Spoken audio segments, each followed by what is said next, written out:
बात जुर्म से जूझते आवाम की हो या समाज में बढ़ते क्राइम ग्राफ की, अपराध की हर सूरत के पीछे छुपा होता है कोई ना कोई गुनाहगार। नमस्कार, मैं आपके साथ रंजना रावत। तफ्तीश की राह में आने वाली हर कड़ी सुराग बनकर पहुंचाती है गुनाहगारों को सलाखों के पीछे। तो आप बने रहिए हमारे साथ, क्योंकि हर जुर्म के खिलाफ हमारी तफ्तीश लगातार जारी है।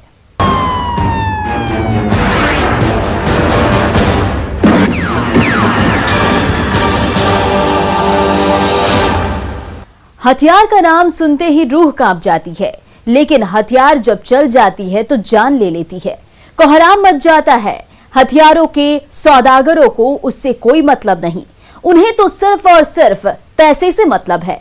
ऐसा ही कुछ पश्चिम बंगाल में होने वाला था, लेकिन पुलिस ने मौत के सामान का सौदा करने वालों को समय रहते धर दबोचा और बंगाल की धरती को लहूलुहान होने से ही पहले बचा लिया। देखिए ये रिपोर्ट।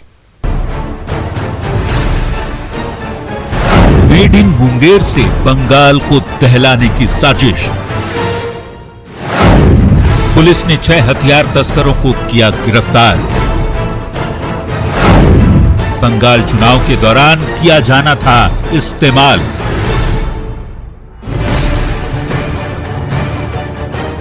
टेबल पर बिखरा पड़ा ये असलहा और कारतूस मेड इन मुंगेर है, जिसे हथियारों के सौदागर रेल के रास्ते पश्चिम बंगाल ले जाने वाले थे, लेकिन लखीसराय पुलिस ने तस्करों के नापाक मंसूबों को नाकाम करते हुए बेनकाब कर दिया। गौर से देखिए, यही वो 6 शख्स हैं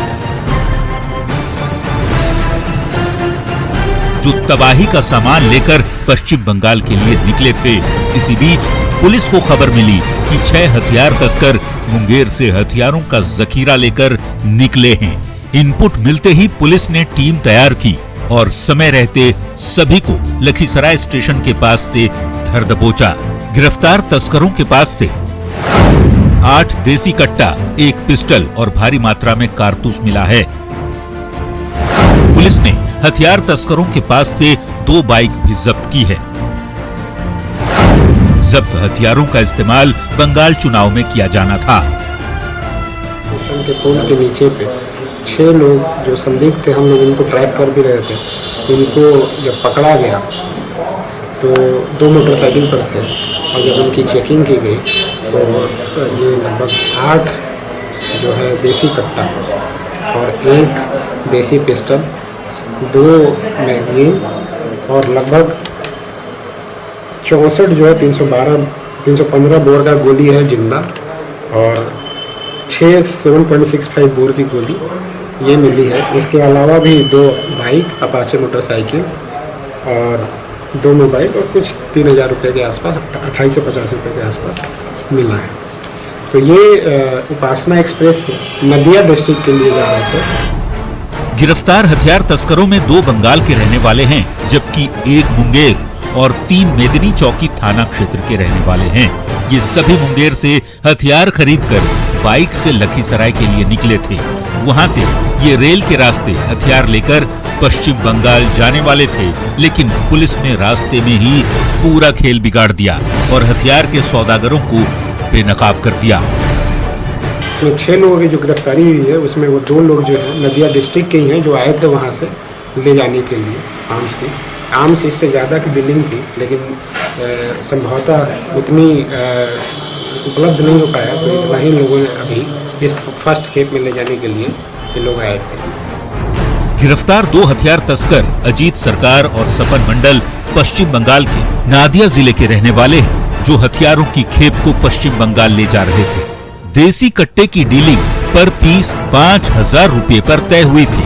पिस्टल की कीमत 20,000 रुपये तय थी। वहीं 1 कारतूस की कीमत 500 रुपये तय की गई थी। ले जाने के लिए क्यों ले जा रहे हो? तो उसका यही कहना था कि चुनाव में, आने वाले चुनाव में इसको यूज करने के लिए। कहाँ से लेकर आ रहे हैं? ये वर्धा है। जो लोग गिरफ्तार हुए सर, उन्होंने कबूला है कि पश्चिम बंगाल चुनाव के लिए ये लोग हथियार वहाँ पर ले जा रहे हैं। उसमें जो एक पश्चिम बंगाल का है अजीत सरकार, उसने ये कबूल किया। अगर ये तबाही का सामान पश्चिम बंगाल तक पहुंच जाता तो कोहराम मच जाता।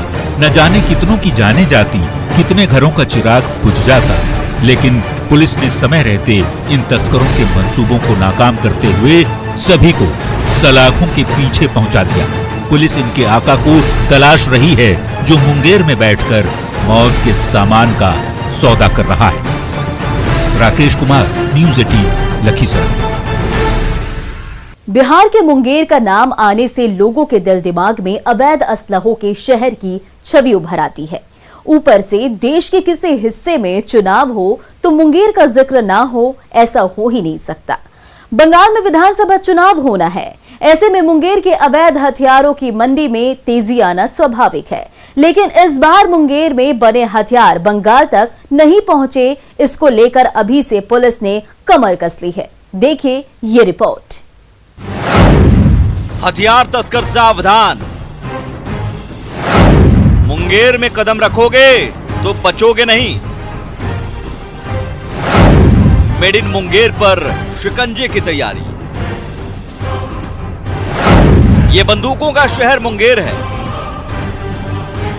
यहां तबाही का सामान बनता है, यहां मौत के सामान का सौदा होता है। खुली मंडी है, हर अपराधी इसका खरीदार है। इस नगरी का यही गोरख धंधा है। जी, हथियार का नाम लेते ही जुबान पर सबसे पहले मुंगेर का नाम आता है। मेड इन मुंगेर का पूरे देश में खौफ है। ये शहर हथियार बनाने की कारीगरी के लिए पूरी दुनिया में बदनाम है।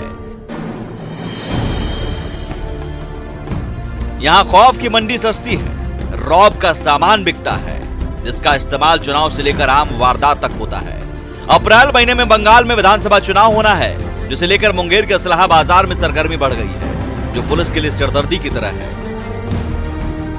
चुनाव होगा तो हमारे जितने भी ये जो बॉर्डरिंग जिला है बंगाल के, वहाँ पे चेक पोस्ट होती हैं। चेक पोस्ट और चेक पोस्ट में सीसीटीवी भी लगते हैं, वो नई चेक पोस्ट हर जगह पे लगती हैं, तो वाहन से चेकिंग की जाती है। दूसरा, हमारे यहाँ पे जो भी ऑपरेशन होता है वो स्पेसिफिक इंटेलिजेंस बेस्ड ऑपरेशन होता है, जिसमें जो वेस्ट बंगाल का CID है और वेस्ट बंगाल की जो विभिन्न जिला पुलिस की अपनी टीम्स होती हैं इंटेलिजेंस की, जो जिला स्तर पे होती हैं, वो हम लोगों के साथ जो भी सूचना शेयर करेंगे। अपराध और हथियार को लेकर मुंगेर और बंगाल का पुराना रिश्ता है। इस बार भी चुनाव के दौरान पश्चिम बंगाल को दहलाने के लिए तस्करों ने हथियारों का जखीरा खरीद रखा था, लेकिन पुलिस ने नापाक मंसूबों को नाकाम कर दिया। पुलिस का दावा है कि इस बार मुंगेर से असलहा और कारतूस बंगाल तक नहीं पहुंचेगा। ये जो अजीत सरकार है, इससे हम लोगों ने पूछताछ किया कि ये क्या इसका रीज़न हो सकता है ले जाने के लिए, क्यों ले जा रहे हो, तो उसका यही कहना था कि चुनाव में, आने वाले चुनाव में इसको यूज़ करने के लिए। कहाँ से लेकर आ रहे हैं? ये वर्धा है, वर्धा से ही उसको मिथिलेश, वर्धा से लेके मिथिलेश आया था और वो फिर लेके जा रहा था साथ में, ये जो बंगाल से आए थे उनके साथ। चुनाव में इस्तेमाल के लिए 30 हथियार और 400 गोलियों की डिमांड थी। शुक्रवार को उपासना एक्सप्रेस से पहली खेप भेजी जाती, जो एक राजनीतिक दल के कार्यकर्ताओं के बीच बांटना था, लेकिन पुलिस ने इसे नाकाम कर दिया और 6 हथियार तस्करों को सलाखों के पीछे पहुंचा दिया, जिनमें 2 तस्कर बंगाल के रहने वाले हैं। जो वारंटी होते हैं, जो उधर के होते हैं, जो यहाँ पे वांटेड की सूची का आदान प्रदान करते हैं, तो अभी तक वो सूची अप्राप्त है। पहले बात तो जब वो सूची प्राप्त होगी तो हम लोग उसके ऊपर, जो हमारे जिला के रहने वाले हैं, उनको हम लोग उनके ऊपर कार्रवाई करेंगे और इवन निगरानी की कार्रवाई उनके ऊपर की जाएगी। दूसरा, जैसे कि आप जानते हैं कि जो अवैध हथियारों का कारोबार है, उसके ऊपर निरंतर हम लोगों की कार्रवाई चलती रहती है। मुंगेर से बंगाल 3 तरह से जुड़ा हुआ है, सड़क मार्ग से, रेल मार्ग से और जल मार्ग से। यही वजह है कि पुलिस की लाख कोशिशों और दावों के बावजूद तस्कर अपने नापाक मंसूबों में कामयाब हो जाते हैं। लेकिन इस बार पुलिस ने एड़ी चोटी का जोर लगा दिया है, ताकि किसी भी सूरत में तबाही का सामान बंगाल तक न पहुंच सके। अगर बंगाल तक पहुंच गया तो कोहराम मच जाएगा। अरुण शर्मा, न्यूज़ 18, मुंगेर। वो अपने घर से निकली थी सब्जी खरीदने के लिए। वो हंसी खुशी रास्ता तय कर अपने घर तक भी पहुंच चुकी थी, लेकिन वक्त की सुई ने एक ऐसी चाल चली जिससे वो अपनी ही छत से नीचे लहूलुहान हो गई। आखिर क्या है इस मर्डर मिस्ट्री की पूरी हकीकत, तफ्तीश के इस रिपोर्ट में देखिए। कब सुलझेगी मौत की मिस्ट्री? सलाखों के पीछे कब पहुंचेगा गुनहगार? 20 दिन बाद भी हत्यारे की तलाश। भारती देवी का कातिल कौन? उसमें जिस टीम अभी प्रयास कर रही है उसमें कार्रवाई की जा रही है अभी तक, लेकिन उसका निवेदन नहीं हो पाया। सही सुना आपने, ये जिले के पुलिस कप्तान का बयान है। इन्हें अपनी नाकामी पर थोड़ी सी भी शर्म नहीं आ रही है। भारती देवी के मर्डर के 20 दिन बीत चुके हैं, उसके बाद भी साहब जल्द खुलासे की बात कर रहे हैं। यही वो मनहूस दिन था जिस दिन सीतामढ़ी के डुमरा थाना के वार्ड नंबर 3 की निवासी भारती देवी की उनके घर में हत्यारे ने गला रेत कर हत्या कर दी थी। उनकी काम वाली फोन करवाती है कि दादी जी आवाज देने पर ताला बंद है लेकिन भीतर से कोई आवाज नहीं है। उसके बाद हम लोग गए, तब तक तो माहौल ही कुछ दूसरा था। भारती देवी पति के देहांत के बाद से घर में अकेली रहती थी। ना तो कोई बुढ़ापे का सहारा था और ना ही कोई रखवाला था। बताया जा रहा है कि महिला शाम को सब्जी खरीदने घर से निकली थी, सही सलामत वापस भी लौटी। लेकिन जब सुबह नौकरानी घर में काम करने के लिए पहुंची, दरवाजे को कई बार नॉक किया, अंदर से कोई आवाज नहीं आई तो रिश्तेदारों को इत्तला की गई।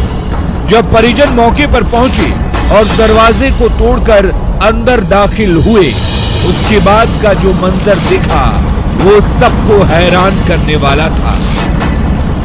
आप लोग भी इस जहां पर वो घटना हुआ उसके आसपास सारे समाज के बुद्धिजीवी, प्रशासनिक पदाधिकारी, अधिवक्ता, बड़े बड़े नेता, सारे लोगों के घर से महज 150 ऐसे मीटर की दूरी पर वो घटना स्थल है।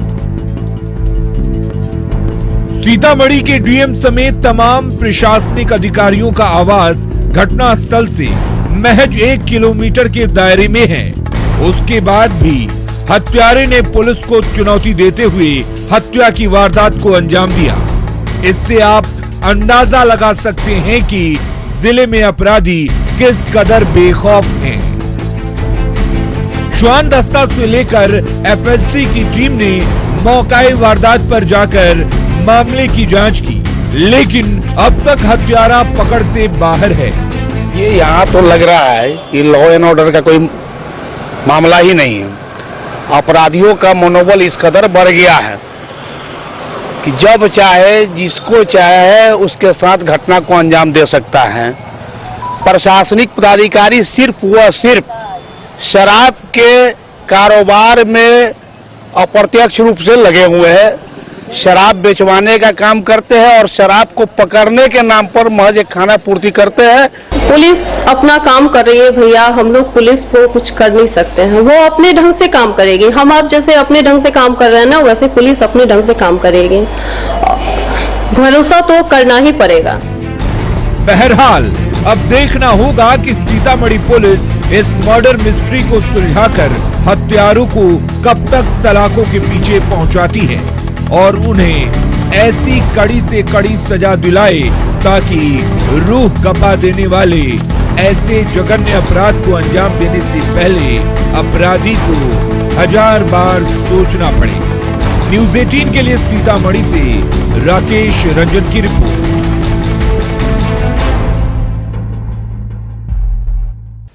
अब वक्त हो चला है एक ब्रेक का, हम जल्द हाजिर होते हैं।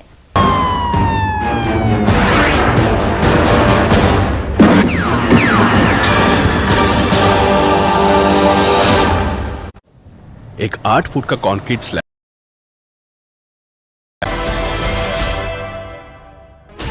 16 channels, 15 languages, 26 states, 1200 plus reporters, 66.9 crore viewers. India's largest news network, News 18 Network.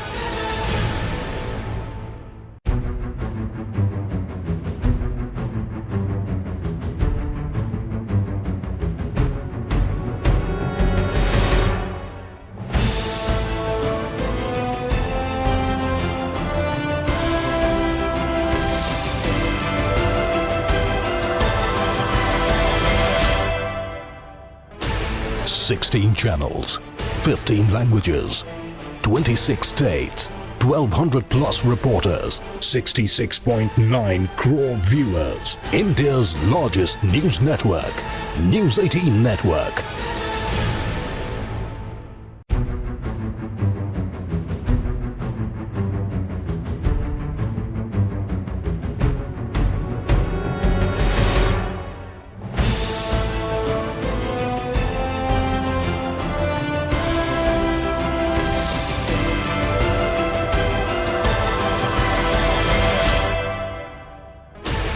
Sixteen channels, 15 languages, 26 states, 1200 plus reporters, 66.9 crore viewers. India's largest news network, News 18 Network.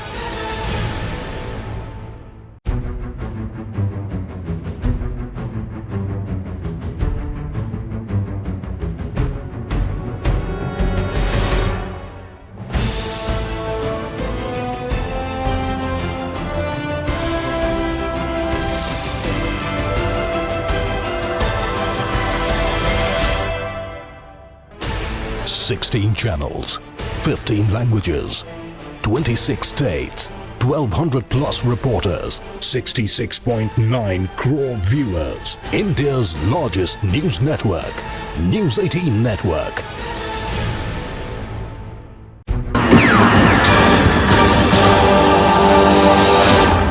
बात उस सड़ाहद सिस्टम के कारनामे की जिसने इंसानियत को शर्मसार किया।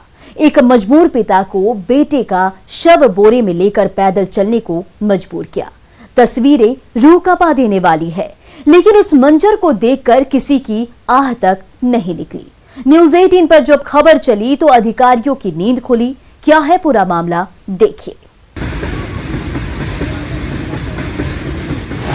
सड़क पर शर्मिंदगी की तस्वीर, सिस्टम के मुंह पर करारा तमाचा, शव के साथ कैसा इंसाफ।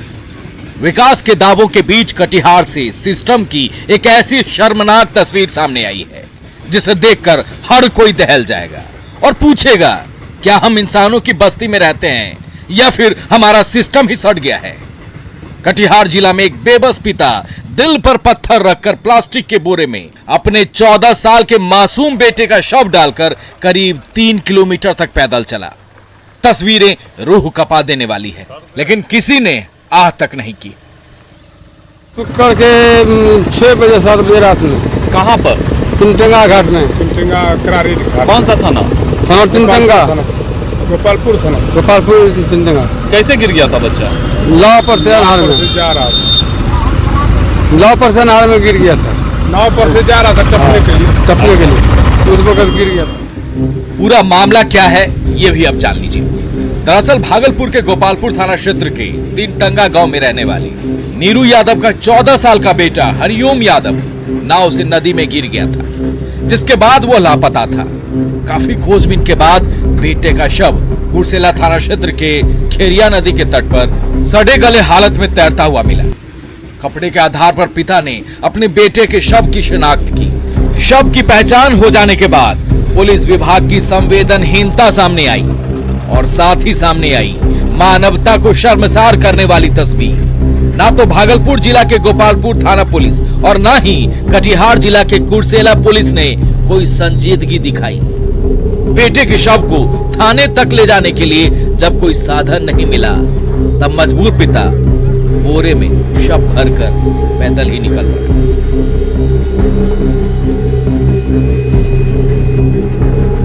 पुलिस बोले कि इंक्वायरी करके हम अस्पताल ले जाइए। तो अभी आप कहाँ से आ रहे हैं? खेरिया घाट से। कितना दूर है खेरिया घाट? यहाँ से 3 किलोमीटर। तो वहाँ से पैदल आप आ रहे हैं? हाँ सर, गाड़ी अभी नहीं मिला है सर, बुले आ रहे हैं। न्यूज 18 पर खबर चली तो अधिकारियों की नींद खुली। खाना पूर्ति के लिए कटिहार जिले के एसपी ने आनंद फानंद में अपना दामन बचाने के लिए लापरवाह अधिकारियों को नापा। पूरे घटनाक्रम की जांच की गई है और जांच के क्रम में पाया गया कि वहां कुर्सेला और गोपालपुर थाना की पुलिस पहुंची थी, जिसमें कुर्सेला के सहायक अवर निरीक्षक नंदलाल चौधरी और गोपालपुर के अवर निरीक्षक राजदेव रमन के द्वारा भारी लापरवाही बरती गई और असंवेदनशीलता का परिचय दिया गया। इस आरोप में दोनों पदाधिकारियों को तत्काल प्रभाव से निलंबित कर दिया गया। कुर्सेला थाना के एसआई नंदलाल चौधरी को तत्काल और गोपालपुर थाने के एसआई राजदीप रमन को प्रभाव से निलंबित कर दिया। लेकिन सवाल है कि क्या कागजी कोरम से सड़े हुए सिस्टम की तस्वीर बदलेगी या फिर किसी और हरिओम के पिता को ऐसे मजबूरी का शिकार नहीं होना पड़ेगा। सुब्रत कुमार, न्यूज़ 18 कटिहार।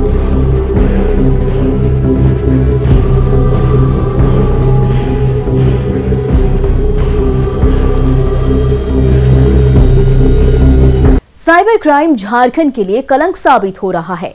जामताड़ा से निकला साइबर क्राइम का मॉड्यूल अब प्रदेश के दूसरे हिस्सों में फैल गया है।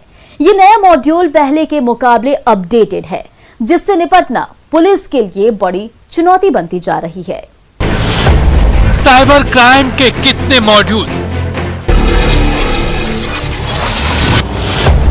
जामताड़ा के बाद अपराध के नए ठिकाने, पुलिस से 2 कदम आगे रहते हैं अपराधी। कब कसी जाएगी इस साइबर क्राइम पर नकेल?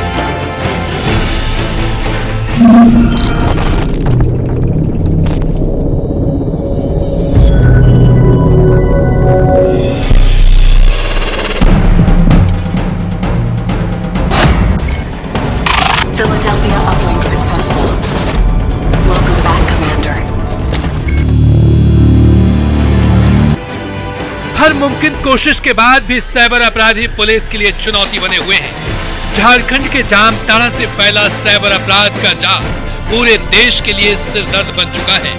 इस साइबर अपराधियों के निशाने पर आम से लेकर खास वर्ग तक सभी हैं। जामताड़ा के बाद देवघर साइबर अपराध का एक बड़ा हॉटस्पॉट बनकर सामने आया है। वहीं कई और मॉड्यूल भी उभर कर सामने आ रहे हैं, जिनसे निपटना पुलिस के लिए चुनौती बनी हुई है। जामताड़ा में काफ़ी फोकस्ड एक्शन भी हुआ, कई कार्रवाइयाँ हुई, कई लोगों की गिरफ्तारियाँ हुई। तो निश्चित रूप से जो एरिया स्प्रेड करके कि जहाँ पर कार्रवाई पहले नहीं होता था वहाँ पे वो लोग फैले। तो इसी क्रम में देवघर में काफ़ी ऐसे हम लोग को साइबर केसेस देखने को मिलते हैं जो जिनका कहीं ना कहीं लिंकेज जो है वो देवघर से मिलता है। इसी प्रकार से गिरिडीह और धनबाद के एरियाज़ में भी साइबर क्राइम से रिलेटेड या तो गिरफ्तारियां या कोई दूसरा कोई ऐसा वहां का लिंकेज हम लोग को देखने को मिल रहा है। एक नजर डालते हैं साल 2020 में साइबर अपराध के मामलों पर। साल 2020 में साइबर क्राइम के 1200 मामले झारखंड में आए। इस दौरान पुलिस की कार्रवाई में 1000 साइबर अपराधी गिरफ्तार किए गए, जिनके पास से करीब 1 करोड़ कैश जब्त किए गए। वहीं 800 बैंक पासबुक, 1700 मोबाइल फोन और करीब 2500 सिम भी बरामद किए गए। वहीं बदलते जमाने के साथ साइबर अपराधियों ने भी अपना ट्रेंड बदला है। अब साइबर अपराधी कोरोना टीकाकरण के नाम पर झांसा दे रहे हैं, तो सरकारी योजनाओं के लाभ पर भी लोगों को झांसा देते हैं। वहीं एटीएम क्लोन और स्क्रीन शेयरिंग ऐप के जरिए भी फ्रॉड कर रहे हैं। देश के दूसरे राज्यों की पुलिस को भी साइबर अपराध के मामलों की जांच के लिए सहायता पहुंचाई जा रही है। इसके लिए भी स्पेशल सेल का गठन किया गया है, ताकि साइबर क्राइम के मामलों की त्वरित जांच हो सके। आपको दे सकता है कि एग्जैक्टली किस स्टेट के ज़्यादा विक्टिम्स है, बट ये कमोबेश कई स्टेट से जहाँ से आते हैं। और इसको ध्यान में रख के झारखंड पुलिस का एक अच्छा इनिशिएटिव भी है, पिछले 2-3 साल पहले स्टार्ट किया गया था। एक ऑनलाइन फोरम है जिसको कि OICR कहते हैं, online investigation cooperation request.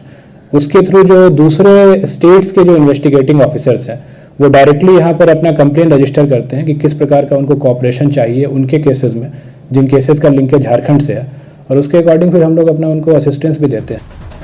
Online portal के साथ ही साइबर अपराध पर रोक के लिए पुलिस की ओर से कई उपाय भी किए जा रहे हैं। साइबर क्राइम के मामलों की जांच के लिए सब इंस्पेक्टर को भी जांच में लगाने का प्रस्ताव है। इसके लिए केंद्रीय गृह मंत्रालय को प्रपोजल भेजा गया है। इसके तहत पुलिस कर्मियों को बेहतर ट्रेनिंग दी जाएगी।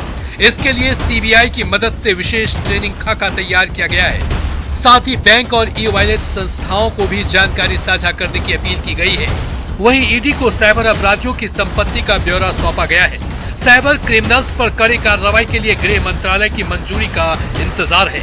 इसके साथ ही जेल में बंद साइबर अपराधियों पर भी पैनी नजर है। साथ ही लोगों को जागरूक करने के लिए जागरूकता अभियान चलाया जा रहा है। वहीं प्रदेश में 6 साइबर थानों की भी स्थापना की गई है। मॉडर्न क्राइम में साइबर फ्रॉड पुलिस के लिए चुनौती है।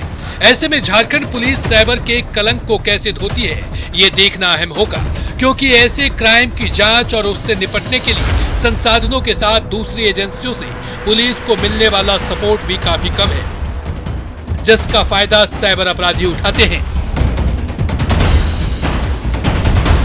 ओम प्रकाश, न्यूज़ 18, रांची।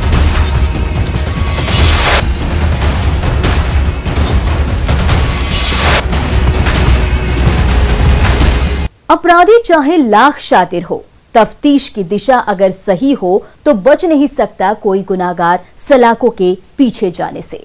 तो पुलिस चाहे सोई हो, मुजरिम चाहे कोई हो, आप बने रहे हमारे साथ, क्योंकि हर जुर्म के खिलाफ हमारी तफ्तीश लगातार जारी है।